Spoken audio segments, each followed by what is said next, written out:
الرحمن الرحيم. الحمد لله رب العالمين والصلاة والسلام على رسول الله. أما بعد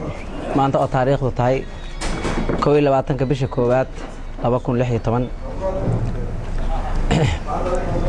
waxay maanta shaacanaysaa wasaaradda arrimaha gudaha ee federaalka Soomaaliya anigoo ku hadlayo oo ah agaasimeeda guud ee wasaaradda arrimaha gudaha Abdullaahi Maxamuud Xasan anaga isugu kiyarna waxay tahay inaan shaacino tirada odayaasha beelaha degan labada gobol Hiiraan iyo Shabeellaha Dhexe tirada ay noqonaydo waxaana noo sheegi doono beel walba iyo tirada la doonayo inay ka qayb gasho oo ay uga qayb gasho odayaasha macnaha soo xulayo ergooyinka iyo xildhibaanada gudoomiyaha guddiga fududeynta shirka mudane Mukhtaar Sheekh Xuseen Jamaale numberka magaca qabiilka iyo tirooyinka tirada oday dhaqameedyada kow abgaal wuxuu yeelan doonaa tiro oday dhaqameed 15 xawaadle tiro oday dhaqameed 13 gaal jecel tiro oday dhaqameed 6 gugundhabe tiro oday dhaqameed 6 jareer weyne tiro oday dhaqameed 6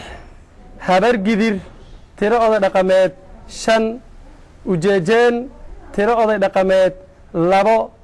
surre tiro oday dhaqameed 2 moobileyn tiro oday dhaqameed 2 reer ow xasan tiro oday dhaqameed 2 shiikhaal tiro oday dhaqameed 2 hilibi tiro oday dhaqameed 2 yaxar tiro oday dhaqameed 1 carab tiro oday dhaqameed 1 murusade tiro oday dhaqameed 1 oysin tiro oday dhaqameed 1 wadarta guud ee tirada oday dhaqameedka iyada ka qayb qaadan doono maamul samaynta labada gobol Hiiraan iyo Shabeellada Dhexe waa 67 fiiro gaar ah waxaanu ka codsanaynaa beelaha aan kor ku soo xusnay in ay soo gudbiyaan magacyada odayaasha dhaqanka u matalaya beel waliba shirka maamul samaynta labada gobol Hiiraan iyo Shabeellada Dhexe muddo 48 saac gudahood ah oo ka bilaabanaysa maanta oo ay taariikhdu tahay 21 bisha koowaad 2016 wabillahi tawfiiq gudoomiyaha kooxda fududeynta shirka